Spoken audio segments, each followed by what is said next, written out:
हरे राम, ऐसा करो थोड़ा सा झुक जाओ। लक्ष्मण जी ने कान में आकर कह दिया, भैया यदि अभी से झुक गए तो जीवन भर आपको झुकना पड़ेगा।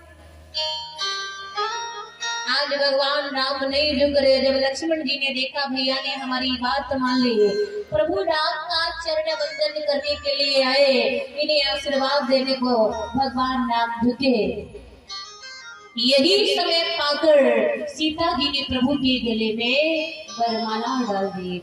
बोली सियापति रामचंद्र की।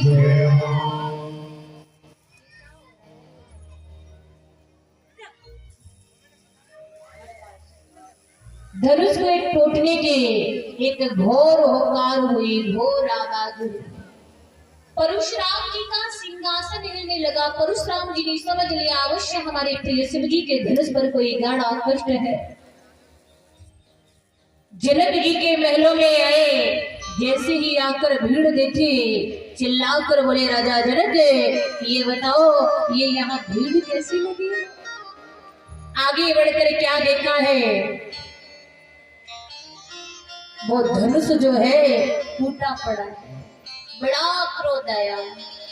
आते ऋषि बोले बचन कठोरा, कहो जड़ जनक धनुष के ही तोड़ा। अरे राजा जनक, मुझे जल्दी बताओ हमारे प्रिय शिव जी के धनुष को किसने तोड़ा है? और तुम मुझे ये नहीं बताओगे तो जहां तक तुम्हारा राज्य है वहां तक की पृथ्वी को मैं पलट दूंगा। जैसे ही ये सुना, भगवान राम बोले, नाथ शंभु धने भंजन हारा, कोई एक दास तुम्हारा। अरे जिसने आपके प्रिय शिव जी के धनुष को तोड़ा है वो कोई आपका सेवक ही होगा। परशुराम जी बोले, नहीं नहीं, सेवक सो जो करे सेवकाई, अरे करनी करे करे लड़ाई। अरे राम, ये कार्य सेवकाई का नहीं है। जिसने हमारे प्रिय शिव जी के धनुष को तोड़ा है वो हमारा बैरी है। लक्ष्मण जी ने देखा, बोले सुनो ईश्वर, छुअत टूटे रघुपतहीन दोष, मुनि बिन काजे करत कतरोषु। अरे ये आपका धनुष जैसा पिता था, ये तो हमारे भैया की स्पर्श मात्र से ही टूट गया। इसमें उनका दोष नहीं, बिना कारण आप क्यों क्रोध कर रहे? अब तो परशुराम जी का क्रोध और बढ़ गया। अरे मैं बालक अजान कर तुझे नहीं मारा हो, कोई रोको इसे, अन्यथा अभी मैं इसे कांत कर दूंगा। भगवान राम ने अपने मीठे वचनों के द्वारा परशुराम जी का क्रोध शांत किया है। आज परशुराम जी वहां से चले जाते हैं। इधर जनक जी ने महाराज दशरथ के लिए बारात लाने के लिए पत्र भेजा, दूतों को भेजा। अब ध्यान देना भक्तों, राजा जनक जानते थे कि महाराज दशरथ के यहाँ भी 4 पुत्र हैं, किंतु ये जानते हुए भी जनक जी ने राजा दशरथ के लिए सीता स्वयंवर का पत्र नहीं भेजा था। क्यों नहीं भेजा? इसके अलग अलग विद्वानों के अलग अलग मत हैं। कुछ विद्वान कह रहे शायद जनक जी ने अपने यहाँ मुकुटधारी राजाओं को ही आमंत्रित किया हो और महाराज दशरथ मुकुटधारी राजा नहीं थे इसलिए पत्र न भेजा हो। आप सोच रहे होंगे राजा दशरथ कैसे मुकुटधारी राजा नहीं थे? एक बार जब राजा दशरथ देवासुर संग्राम से वापस लौट रहे थे, कैकेयी महाराज दशरथ के साथ में थे। पंपापुरी में राजा दशरथ को रात हो गई। रात्रि विश्राम राजा दशरथ ने पंपापुरी में किया। सुबह होते ही जो बाली की पत्नी का जनाना सरोवर था उस पर राजा दशरथ स्नान करने पहुंचे। बाली की पत्नी छत पर खड़ी ये देख रहे थे। बाली से बोलिए, देखिए स्वामी ये कौन पुरुष है जो जनाने सरोवर पर स्नान कर रहा है? बाली राजा दशरथ के पास आया, इस जनाने सरोवर पर स्नान कर रहे हो? अरे मालूम नहीं था ये जनाना सरोवर है। अब एक काम करिए, या तो हमारे साथ युद्ध करिए या अपनी पत्नी मुझे दे जाए। महाराज दशरथ विचार कर रहे अब क्या किया जाए। यदि युद्ध करूंगा तो युद्ध में सफलता नहीं पाऊंगा, क्योंकि बाली को ऐसा वरदान प्राप्त था कि जो भी उसे युद्ध करने जाएगा उसकी आदि शक्ति बाली में प्रवेश कर जाती थी। दोगुना बल होने के कारण कोई उसे पराजित नहीं कर पाता था। महाराज दशरथ विचार करें अब क्या किया जाए। बाली बोला, यदि ये शर्त मंजूर नहीं है तो या तो हमारे साथ युद्ध करिए या अपना मुकुट मुझे दे जाइए। रानी कैकेयी बोली, महाराज यहाँ मुकुट दे देना ही उचित होगा। तो राजा दशरथ अपना मुकुट पंपापुरी में बाली को दे आए थे।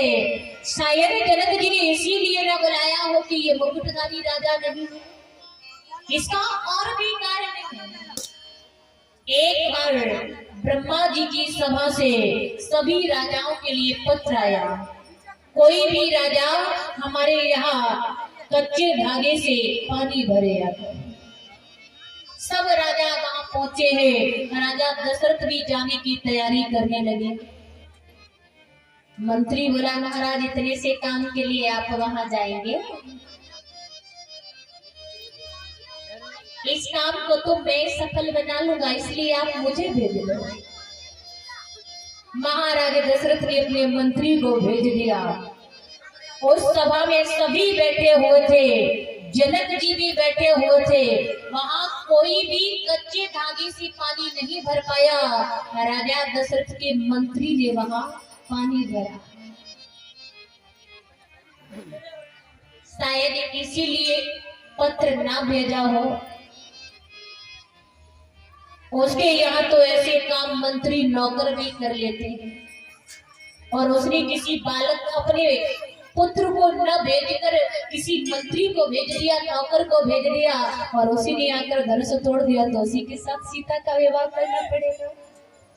इसका और भी कारण है। एक बार राजा जनक का पुष्प बाग सूख रहा था। जनक जी ने ऋषियों से बाग हरा होने का उपाय पूछा। ऋषियों ने बताया कि यदि कोई पतिव्रता नारी अपने हाथ से पानी डाल दे आकर तो वो बाग हरा हो सकता है।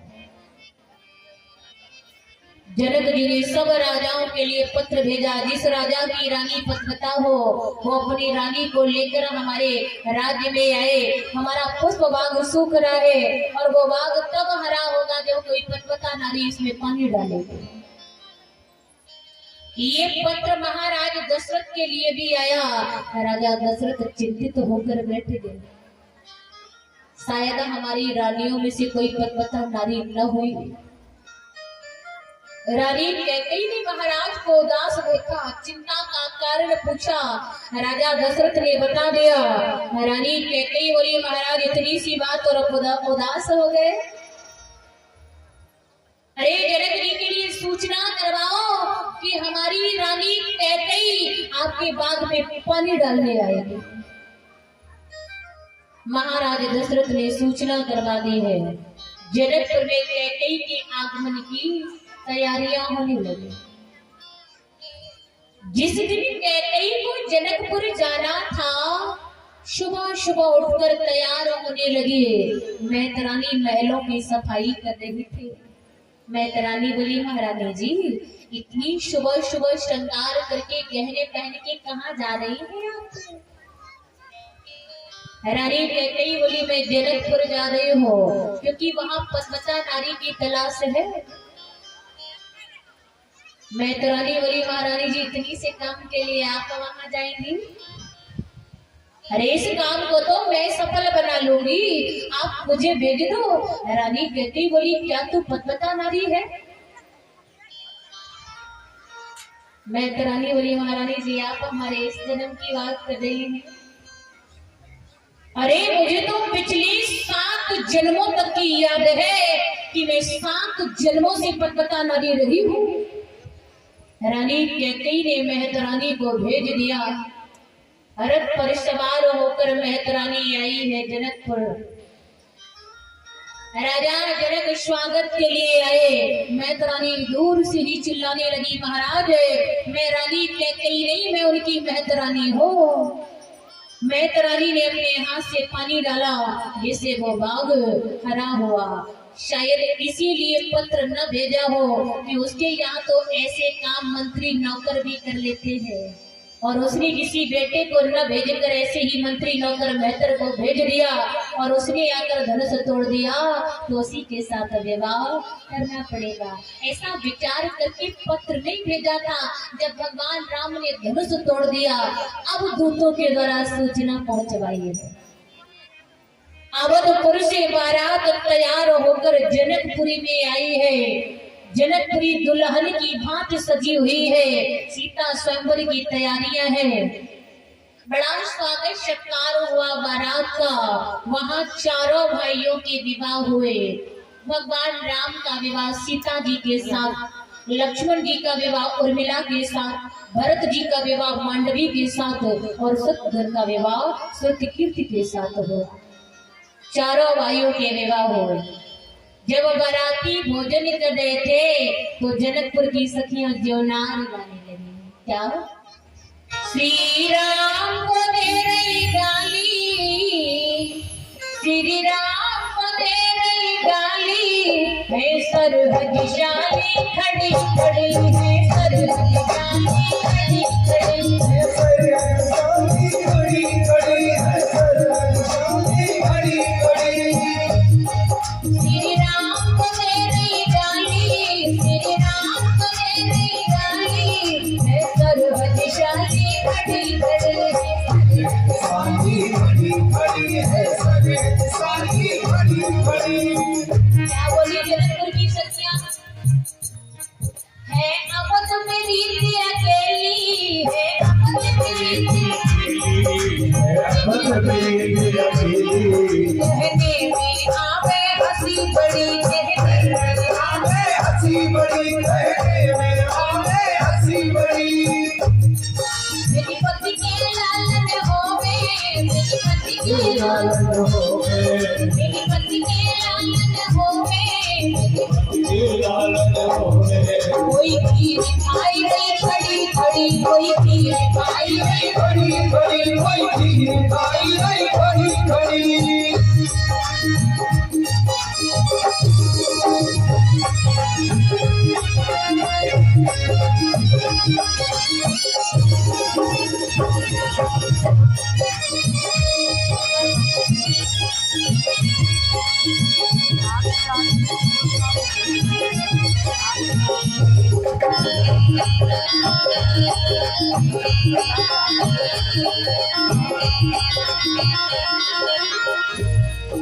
जब सखियों की आवाज वो बात सुनी,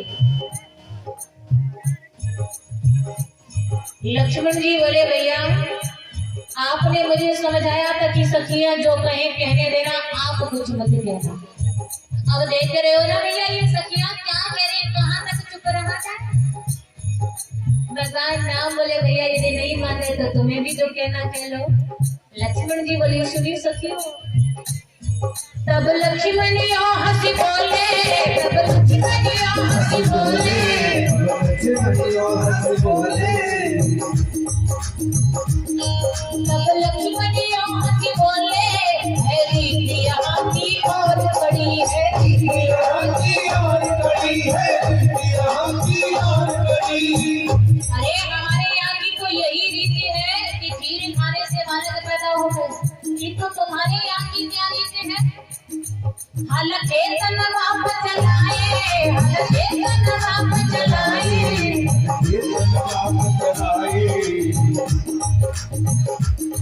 हलके तन बाप चलाए, ये तन में मिल गई लगी करी, ये तन में मिल गई लगी करी, ये तन में मिल गई लगी करी। हलके तन बाप चलाए, हलके तन बाप चलाए, ये तन में मिल गई लगी करी, ये तन में मिल गई लगी करी, ये तन में मिल गई